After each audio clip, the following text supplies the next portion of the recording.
That well is an unpermitted withdrawal on a managed aquifer. And as of this morning, it is the water district's problem, not yours. Those were the first words out of Brenda Castle the morning she stood at the end of my gravel drive, in a coral blazer and white canvas sneakers, holding a clipboard against her chest like a shield. She was president of the Stonebridge Crossing Homeowners Association. 4 years into a presidency, she had never lost a vote on because nobody else wanted the job. The well she was pointing at sat 60 feet behind my barn on 11 acres of dry grass benchland. My grandfather drilled in 1951, and the water in it had run our kitchen, our stock tank, and 3 generations of coffee since before Stonebridge Crossing was a cornfield somebody dreamed about subdividing. What Brenda did not know that morning, what she never once bothered to check in the 2 years she spent trying to take my water, was that I had spent 31 years as a licensed water rights engineer for the state, and that the well she had just reported to the Regional Water District carried a senior appropriation right recorded in 1951. Decades senior to every straw. The district and the developer had sunk into that aquifer since. She had reported my water to the one agency in the state whose own legal standing depended on my filing being valid. If you owned the oldest right on the basin, and a woman in a coral blazer told you it now belonged to the agency that answered to that right, what would you have done? My name is Ray Hollis. I was 63 that spring, widowed 4 years, raising my granddaughter Faye, who was 15 and lived with me after we lost her mother and my wife in the same hard 18 months. I had retired from the State Water Board after 3 decades of adjudicating exactly the kind of dispute that was now walking up my own driveway in kid-adjacent sneakers. The benchland came from my grandfather, who homesteaded it, drilled the well by hand and rig in 51, and filed the appropriation papers at the county courthouse the same week, because he was the sort of man who believed the thing you could not prove on paper was a thing you did not really own. I had inherited that belief, along with the dirt. I kept a gray filing cabinet in the barn office with a drawer labeled Water, and in that drawer was the original recorded Right the Well log, the annual use records, and every letter anyone had ever sent me about any of it. I want to be plain about something, because it matters to how the rest of this went. I did not bait Brenda Castle. I tried more than once, and more patiently than she deserved, to hand her the truth for free. She would not take it. That refusal, repeated across 2 years, is the whole story. Stonebridge Crossing went up on the old Pruitt cornfield in 2019, 240 homes on quarter-acre lots, with a clubhouse and a retention pond and a sign out front, lit up at night like a small casino. My 11 acres bordered the development on its western edge, fenced and gated, never platted into it, never annexed, never part of any covenant Brenda Castle had ever read. The developer who built Stonebridge was a man named Carl Doss. And Carl Doss happened to be married to Brenda Castle, though she went by her own name on the HOA letterhead, and he kept his name on the permits. I did not learn that the two were married until well into the 2nd year, and when I did, a great many small cruelties suddenly made arithmetic sense. The first letter came on a Tuesday in March, on association letterhead, heavy enough to feel like a wedding invitation, informing me that my property was, in the association's words, functionally part of the Stonebridge Crossing community and therefore subject to its architectural and environmental standards. The letter cited my well as a non-compliant water feature. I read it twice at the kitchen table while Faye did geometry across from me, the way you reread a thing that does not make sense the first time. And she looked up and asked what it was, and I told her it was a letter from a woman who had never read a deed. Then I drove to the clubhouse, a tan stucco building, with river rock around the door and a fountain in the lobby that did not work. And I asked the woman at the front desk to speak with the president. Brenda met me by the dead fountain. She did not offer me a chair. She had the clipboard with her even indoors, and she held it the way some people hold a small dog. I told her my name and that I owned the bench parcel on the west edge. And before I finished, she said she knew exactly which property I meant, and that the community had standards, and that an open agricultural well was both an eyesore from the walking trail and a liability the association could not carry. I told her, levelly, that my land was not in her community, that the well predated her development by 68 years, and that she was welcome to come look at the recorded papers any afternoon she liked. She smiled the way you smile at a man who has not understood you. She told me she did not need to look at papers because she could see the well from the trail, and that the homeowners who had paid good money for a view of open country did not pay it to look at a rusty pump house. That was the first time she said the well was functionally part of the community. It would not be the last. I drove home the long way, past the staked empty field on the far side of Phase 1, where a sign promised 200 more homes coming soon. And I did not understand yet that the sign and the letter were the same animal. I opened the WTIR drawer, made a copy of her letter, wrote the date and the substance of the conversation on a legal pad in my own hand, and filed both. That was Incident 1. I started the count the way I had started 1,000 case files at the board, not because I was angry, but because counting is what you do when you intend to be believed later.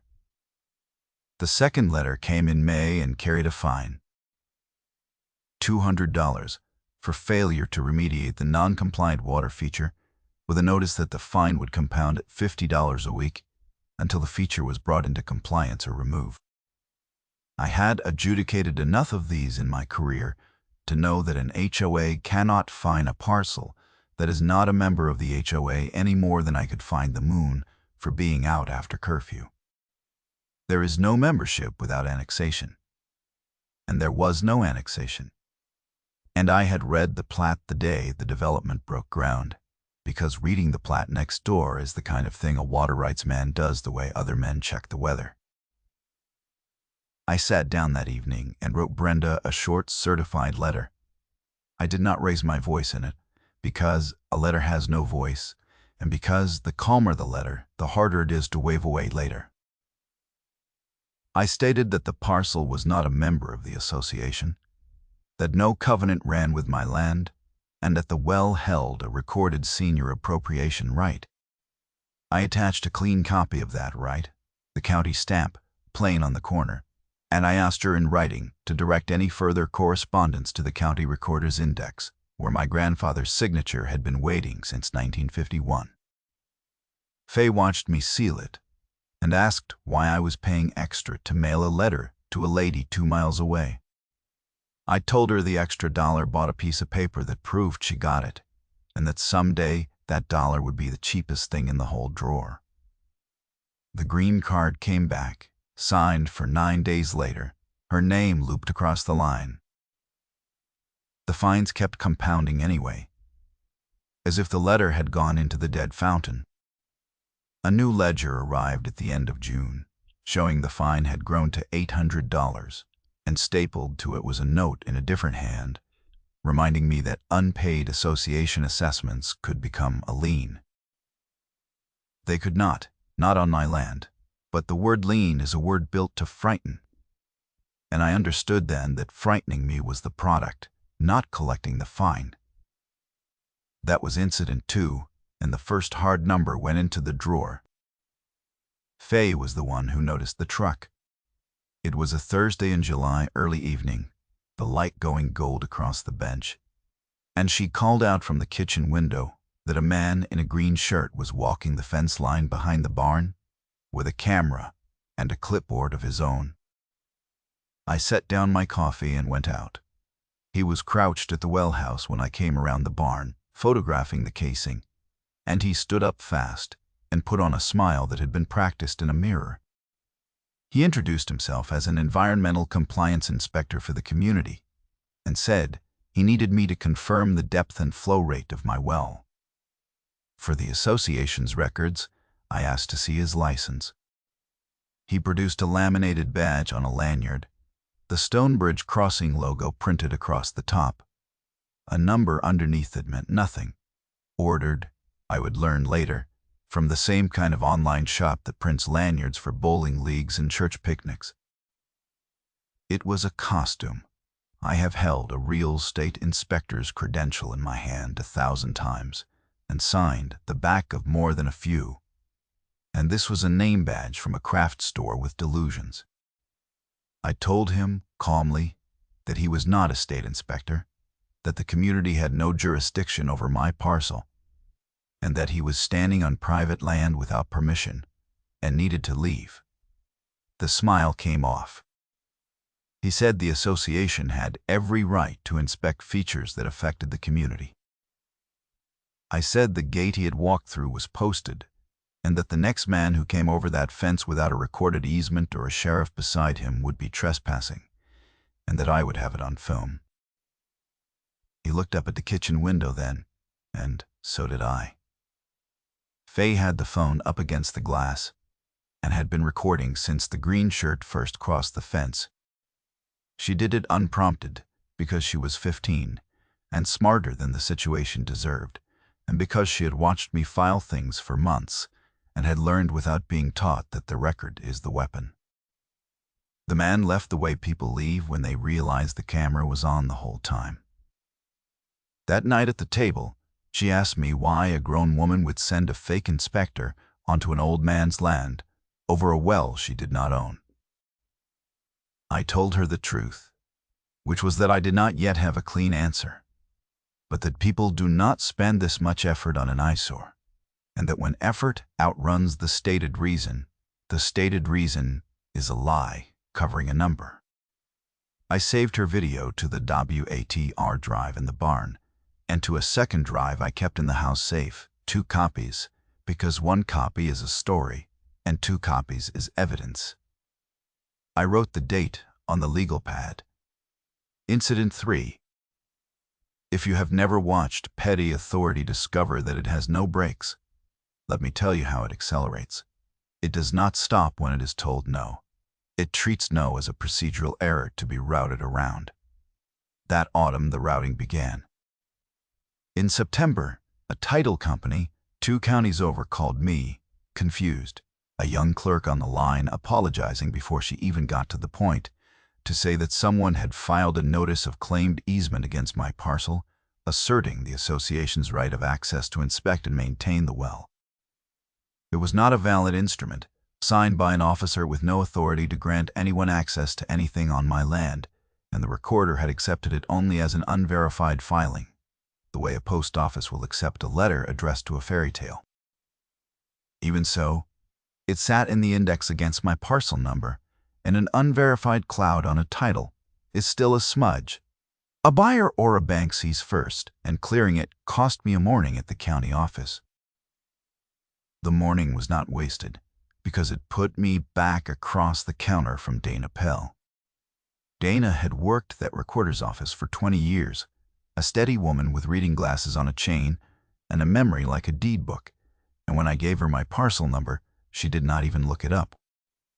She said she remembered my grandfather's filing, because it was one of the oldest live rights in her whole index, and that she had walked a law student through it once as an example of how a thing gets done right. I told her about the easement notice and she pulled it, frowned at the signature, and set it aside. Off the record, leaning in, she told me she had seen 3 of these association filings cross her desk that year, all signed by the same Stonebridge officer, all eventually withdrawn once somebody pushed back, and that pushing back was apparently the only thing that ever moved them. I asked her to keep copies of all of them. She said she kept copies of everything, that keeping copies was the entire job, and she said it with the smallest dry smile, and that was the first time in 2 years I felt like I was talking to my own people. I left with the cloud cleared and the copies promised. Incident 4 went into the drawer with Dana's stamp on it. By winter, I understood that the well was not really the point. The point was the aquifer, and the well was just the part of the aquifer Brenda could see from the walking trail. I knew that aquifer the way I knew the back of my own hand, because I had spent the last 9 years of my career on the basin's adjudication, sitting in a windowless state office, sorting senior rights from junior straws, mapping who had the oldest claim to the water under everybody's feet. A basin, under management, is not a free-for-all. Every right on it is ranked by the date it was recorded, oldest first, and in a dry year, the oldest rights are filled to the brim before the youngest rights get a cup. Stonebridge Crossing drew from that managed groundwater. So did the 2 phases Carl Doss wanted to build after it, 400 more homes that existed so far only as stakes in an empty field and a number on a bank spreadsheet. A development that size cannot get its next phase permitted without proving guaranteed water, and you cannot prove guaranteed water on a basin where an old senior right sits ahead of you in line, because in the dry year that right gets filled first, and your 400 homes get whatever is left, which might be nothing. My grandfather drilled in 1951. Carl Doss broke ground in 2019. On the only calendar the water code respects, I was 68 years ahead of him, and there was no motion he could file that would change a recording date. So reporting my well to the district had never been about an eyesore from the trail. It was an attempt to get a state body to declare an inconvenient senior right abandoned to a race. 68 years of seniority with a stroke. So the water budget for Phase 2 would finally close. Brenda had not picked a fight with an old man over a pump house. She had tried to delete the one number standing between her husband and 400 homes, and she had done it without ever once reading the number she was trying to delete. I sat with that in the barn office for a long time, the WATR drawer open, the cold coming through the wall. Then I filed it too. The district held a hearing in February in a low brick building on the edge of the county seat, fluorescent lights and folding chairs and a coffee urn that had given up. I went because reading the basin had taught me to go where the basin was decided, and because the agenda, posted online the way public agendas are, listed an item about a reported unpermitted withdrawal on the western edge of the management area. I knew which edge that was. I brought the manila folder. Brenda came in a cream suit with her husband, 2 rows back. The first time I had seen Carl Doss in person, a heavy man in a good jacket who watched the board the way a man watches a horse he has bet on. When public comment opened, she stood, gave her name and her title, 4 years president of the Stonebridge Crossing community, and told the board that the community had identified an unpermitted, abandoned agricultural well that posed a contamination risk to the managed aquifer. She said it smoothly, the way you say a thing you have said in your own kitchen until it sounds true. She used the word abandoned. My well. The well that had run my granddaughter's shower that very morning, that had filled the glass by my own bed the night before. I sat in the 3rd row with the folder square on my knee, and I did not stand up. It was not yet time, and a hearing is not a place you win by being loudest. It is a place you win by being last and being right. I had watched men lose good cases by standing up too soon with their feelings instead of their paper. So I let her finish. I let the board thank her. I let the chair say they would review the matter and refer it to staff, and I watched Carl Doss nod once like a closing had gone through. Then I went home and wrote it down. Every word of it I could remember while it was fresh. That was Incident 5, and it was the one that crossed the line from petty to actionable. because a sworn public misrepresentation to a state administering body is not a rude letter. It is a statement the body has a legal duty to check against the record before it acts. She had put her certainty on the record. Now all I had to do was put the record next to it. I should tell you about the day in between, because the staircase has a landing on it that I did not plan and could not have. It was a Saturday in early March. Cold, the bench grass still flat and tan, frost in the shade of the barn at noon, and a county sheriff's deputy came up my drive in the late morning. His name was Tom Reyes, and he was apologetic before he was even out of the truck, one hand up, like a man saying he comes in peace. Somebody had called in a complaint that I was running an illegal water operation and selling untested water to the public off my well, which I was not, and never had done in my life. The complaint meant he had to come document it whether it held water or not, because that is how a complaint works, and a man with a badge does not get to decide on the drive over which calls are real. I want to be careful about Tom Reyes, because he was not a villain, and the story does not work if you make him one. He was a constrained man doing a job that required him to roll on a complaint regardless of who filed it or why. I walked him back to the well, no argument in me, and I handed him the recorded right out of the folder. He read it standing in the cold, lips moving on the date, and his shoulders came down an inch. He asked if the well had ever sold a drop commercially, and I said no, 60 feet to family water and a stock tank, and he wrote that down. Then he told me something that turned out to be the most useful sentence anyone said to me in 2 years. He said a single complaint was nothing, that people call in neighbors all the time, but that a pattern of false official reports filed against the same person was something a county attorney would actually take. He said if I had the dates and the documents, I should keep building the count, because 4 or 5 filed instances of provably false reporting was the threshold where this stopped being a neighbor dispute and became a matter he could refer up the chain. He did not promise me a thing. He was too careful for that. He just told me where the line was drawn and let me decide whether to walk toward it.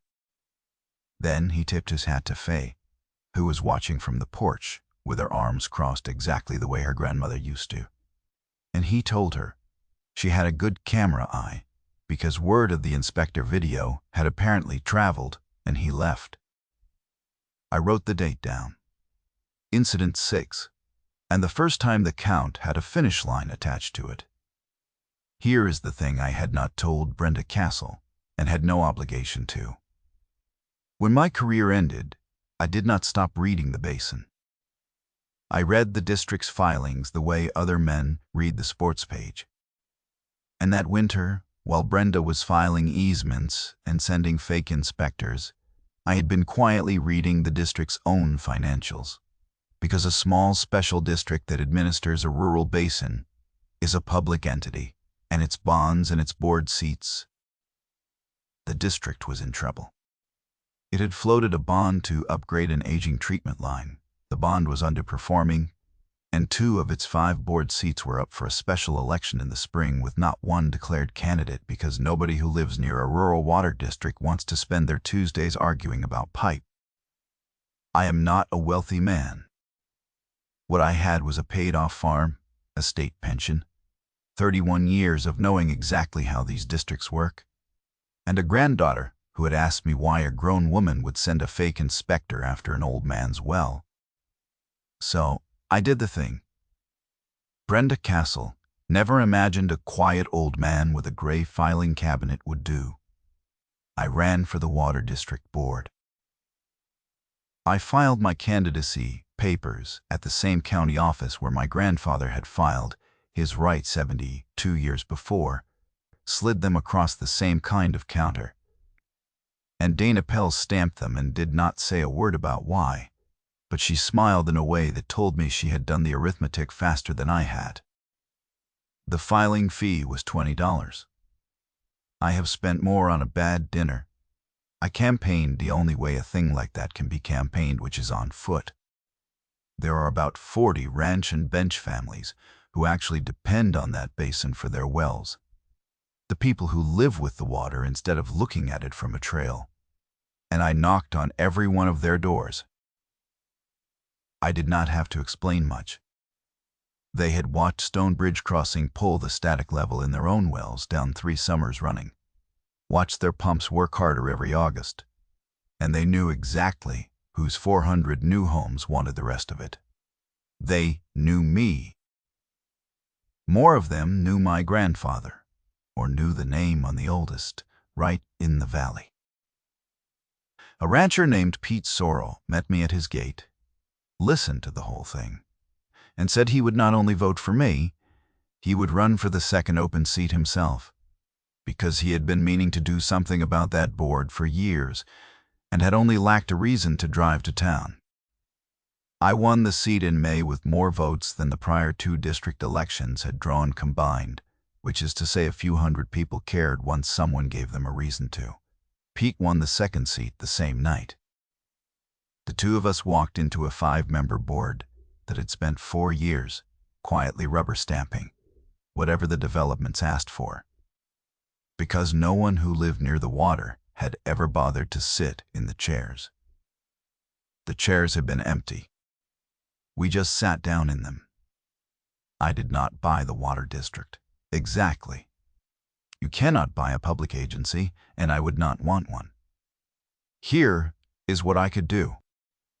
Brenda Castle had spent 2 years reporting my well to a board, filing her complaints and her cream suit testimony into the record of a body she thought she understood. And now I sat on that board with a vote and a duty, and the difference between those 2 sentences is the whole story. She had been petitioning the district. I had become the district. She never saw the door I had walked through, because she had never once thought to look up who governs the water she was trying to take. The first thing I asked for in my first meeting, as a duly seated director with a fiduciary duty to the ratepayers, was a full audit of every pending water allocation request before the district, cross-referenced against the recorded seniority index down at the county. I did not name a single parcel. I did not mention my own well, or Brenda, or Carl Doss.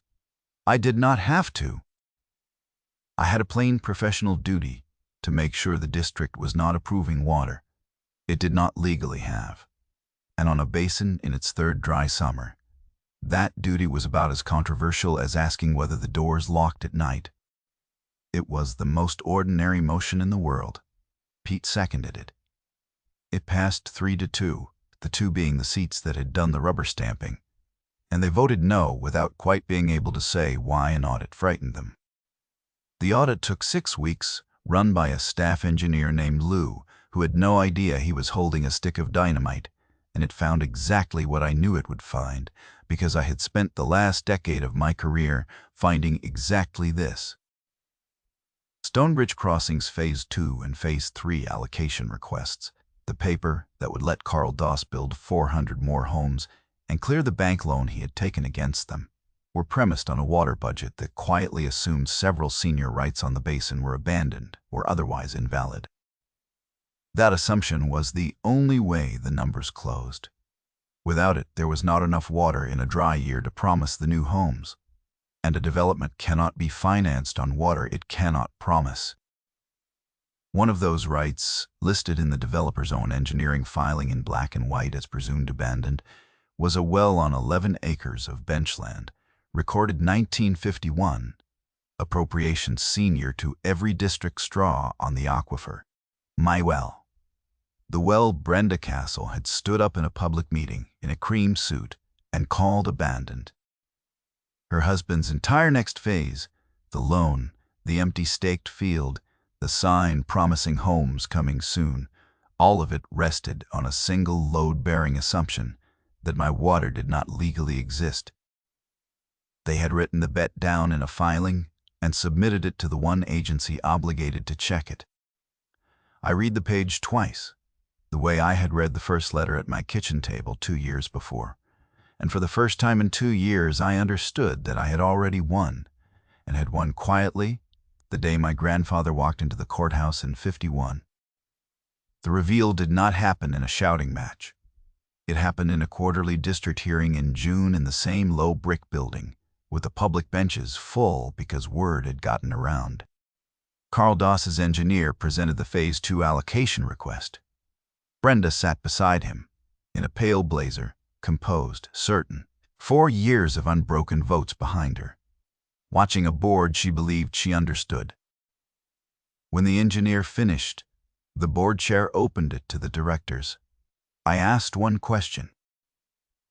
I asked the engineer to confirm, for the record, that the Phase 2 water budget treated the 1951 appropriation on the Western Bench parcel as abandoned. He said yes. He had it in his filing. Then, I did the only theatrical thing I did in 2 years, and it was not loud. I opened the manila folder, and I laid one document on the table in front of the board, and I asked the district's own counsel to read the recording date and the appropriation seniority into the record.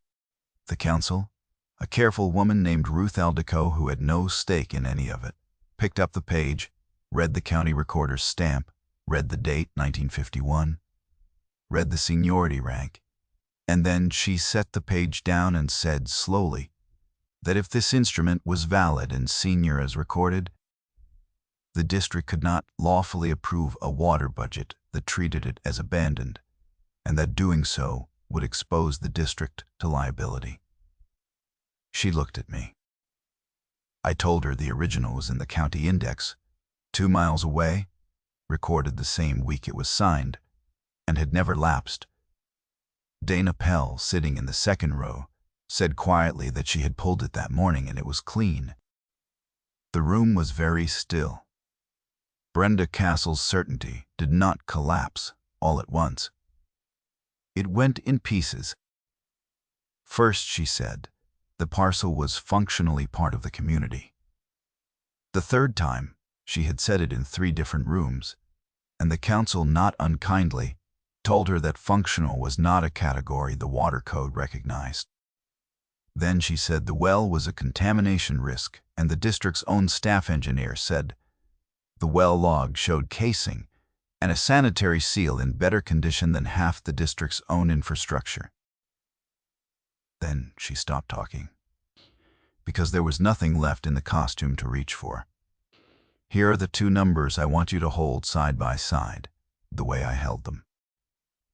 In 2 years, the Stonebridge Crossing Association had filed against my 11 acres 1 invalid easement, 11 compounding fines totaling $2,100, 2 false reports to a state administering agency, and 1 fraudulent inspection, and had collected from me exactly $0 because not one instrument they filed was ever valid.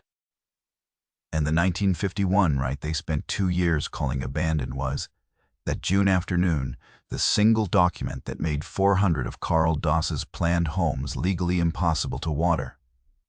0 collected. 400 homes stranded. She had reported my water to the one board that, once it read the record, had no choice but to rule for the record. The consequences fell, the way water falls, downhill, automatically, on the people who had dug the channel. I did not have to push any of it. The district denied the Phase 2 allocation the June and the Phase 3 the following quarter, because neither could be granted without pretending my grandfather's right did not exist, and no board that had now read that right into its own minutes, in front of a full public gallery, could pretend any such thing without inviting a lawsuit. It would certainly lose. The denials were not revenge. They were the only lawful votes left on the table once the record was read aloud, and even the 2 rubber-stamped seats voted yes on the denial, because by then voting any other way would have put their own names on the liability. Carl Doss's bank, which had lent against guaranteed water for 400 lots, called the loan when the guaranteed water turned out to be a senior right somebody else had held since Truman was president. The 2 phases did not get built. The retention pond out front of Phase 1 still sits at the edge of a graded, empty field where the next 200 homes were supposed to go. And the survey stakes have gone gray. And the bench grass I've watched my whole life has crept back over the lots one dry summer at a time. People drive past it and see a failed development. I drive past it and see a recording date. The false reporting did not simply evaporate either.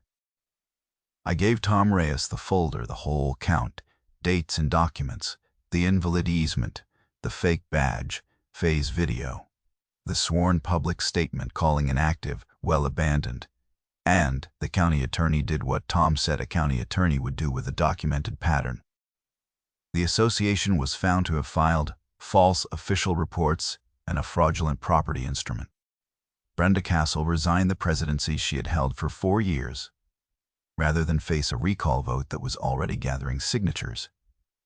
And the association, under new officers, sent me a single short letter withdrawing every claim it had ever made against my land. I filed that one too. It is the last page in the vault.